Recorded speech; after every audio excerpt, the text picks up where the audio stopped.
I just found out my wife's years-old affair left her pregnant. The child I raised isn't mine. So I walked away from them both, for good. Hello Reddit plus here. My name is Leonard Hayes.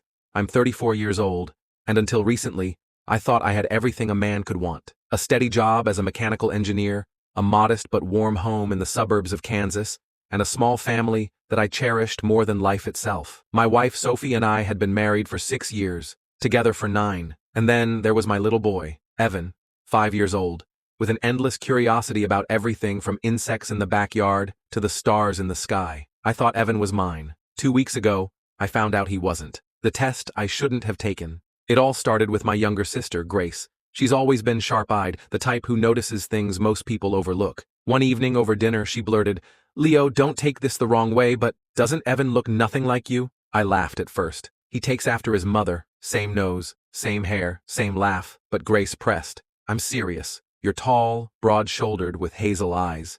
Sophie's petite with dark features. Evan's got light blonde hair and blue eyes. Where'd that come from?" I brushed her off. For weeks. But the thought planted itself like a thorn in my chest, festering. Eventually, it became unbearable. Without telling Sophie, I ordered a paternity test kit. I justified it to myself as just to ease my mind. When the results came back, my hands trembled so badly I nearly dropped the envelope. The words burned into my brain. Probability of paternity. 0%. The confrontation. That night, after Evan went to bed, I cornered Sophie in the kitchen. My voice cracked with fury as I waved the test results in her face. "Care to explain this?" Her face drained of color. "Leo, how could you? Don't you dare act surprised. Don't you dare!" I slammed the counter. "Who is his father, Sophie? Tell me right now." She burst into tears, clutching her chest. "It was years ago, after that fight we had. Remember? The one where you left the house and didn't come back for 2 days? I was angry, hurt, and stupid. I had a one-night stand. I swear it was only once. I never saw him again." My chest tightened. "So you let me believe he was mine? For 5 years. You let me raise another man's son and smile in my face every damn day." She fell to her knees, sobbing. "I didn't want to break our family, Leo. You were so happy when I told you I was pregnant. You cried, remember? How could I take that away from you? I thought, if you never knew, it wouldn't matter. Because you are his father. You've always been." I spat the words at her. "No. His father is some stranger you couldn't even keep your legs closed for." The next morning, I packed a bag and left. Sophie called and texted nonstop, but I ignored her. My rage consumed me until I made a mistake that would ripple through every corner of her life. I told everyone. I told her parents, who immediately disowned her. Her father hung up on me after saying, "She's no daughter of mine." I told my sister Grace, who called Sophie, and unloaded a storm of curses on her. I told Sophie's extended family, friends, even mutual acquaintances. It spread like wildfire. Sophie became a pariah overnight. Her sister Nora called me raging. "You humiliated her. This should have stayed private. You're a pathetic excuse for a man, Leonard. No wonder she cheated on you." I barked a bitter laugh. "Really? You're defending her? You know what? Ask your husband for a paternity test. Clearly, dishonesty runs in your family." Then I hung up. Evan. The hardest part wasn't Sophie. It was Evan. When I visited a week later, after much convincing from Grace, I braced myself. The boy I thought was mine came running toward me, arms outstretched, yelling, "Daddy!" I froze. For a split second, I thought about stepping back, but my heart betrayed my anger. I scooped him up and hugged him, trying to hold back tears. "Where were you, Daddy?" he asked, wide-eyed. "I've been working," I whispered, choking on the lie. We played with his toy cars, we drew silly doodles, and for an hour, I forgot about DNA tests, betrayal, and divorce papers. But then the truth slammed back into me. He wasn't mine, not really. Sophie's desperation. Later that evening, Sophie cornered me in the living room. She grabbed my arm with shaking hands. "Leo, please, don't do this. I know I broke you, but don't give up on Evan. He loves you more than anyone, and I love you. I'll do anything to prove it. We can have more children. I'll take a test every time if you want. Just don't throw us away." Her desperation disgusted me. I shoved her hand off. "You talk like you dented my car. This isn't about forgiveness, Sophie. You ruined my life. You ruined his life. Evan will hate you when he finds out, and I won't be here to protect you when that day comes." She sobbed uncontrollably. Nora cursed me from the kitchen, but I ignored them both and walked out. Weeks passed. I crashed at Grace's place, drinking too much, sleeping too little. At her insistence, I started therapy. I poured out my anger, my grief, my confusion, and slowly, A truth I didn't want to face clawed its way to the surface. I still loved Evan. Blood or not, he was mine. Not by DNA, but by every bedtime story, every scraped knee I kissed, every Saturday morning pancake we made together. I hated Sophie, but I couldn't hate him. Christmas came. I spent the day with Evan, giving him gifts, laughing with him. Then Sophie and her family sat me down. "Leo," she whispered, "the past is the past. Please don't shatter this family. You love Evan. I love you. We can rebuild. I'll give you another child. Just forgive me." Her relatives chimed in, pressuring me, cornering me. That's when I snapped. "You think I'm just angry about cheating? This isn't just cheating. This is 5 years of lies.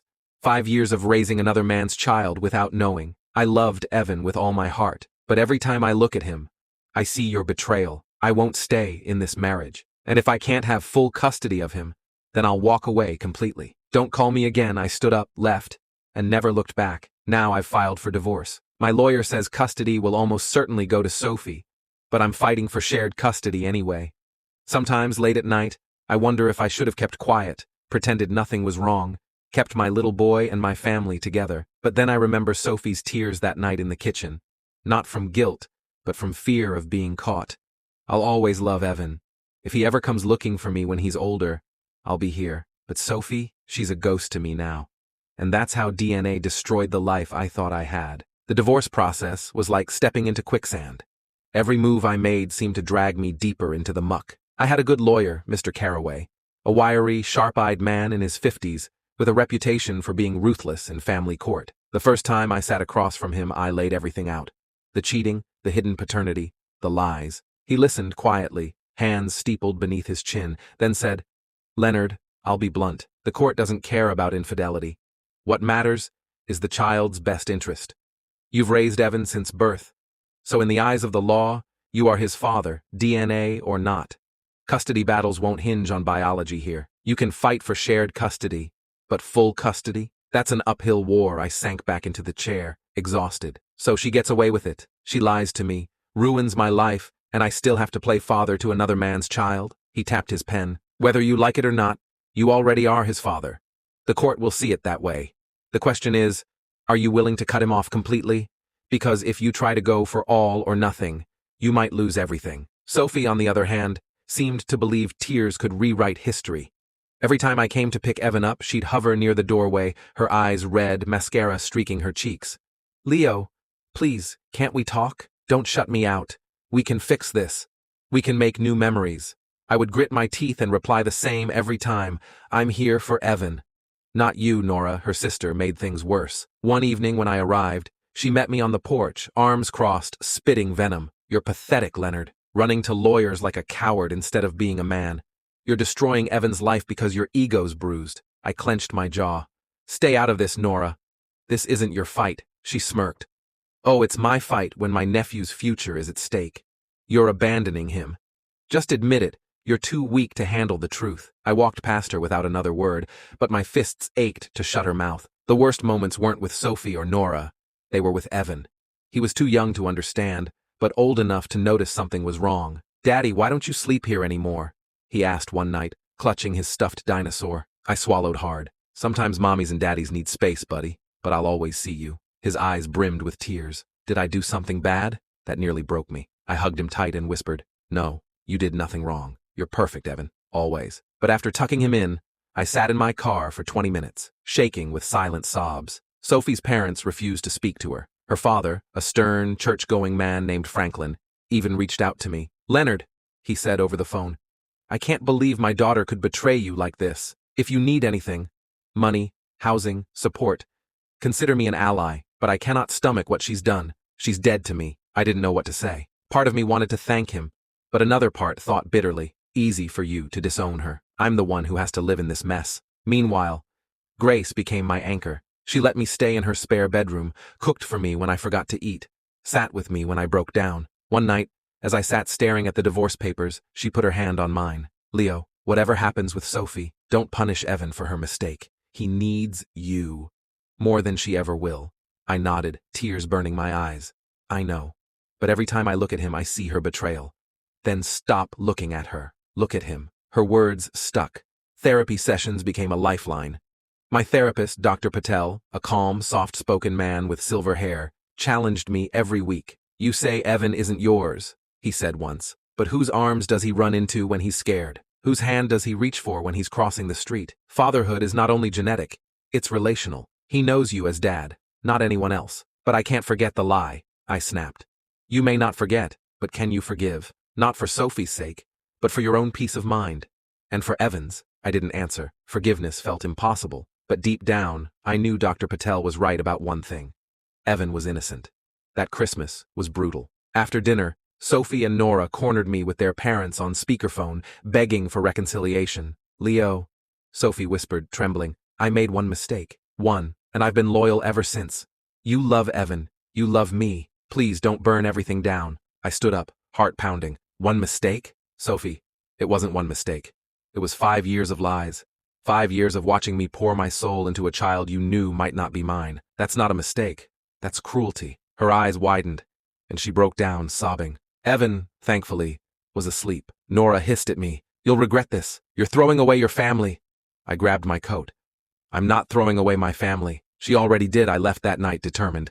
I would see the divorce through, no matter how much it tore me apart. It's been 3 months since the test shattered my life. I still visit Evan regularly, and his hugs remain the only thing holding me together some days. Sophie hasn't stopped trying to win me back, but my heart is locked. The custody case looms. I fear losing Evan completely.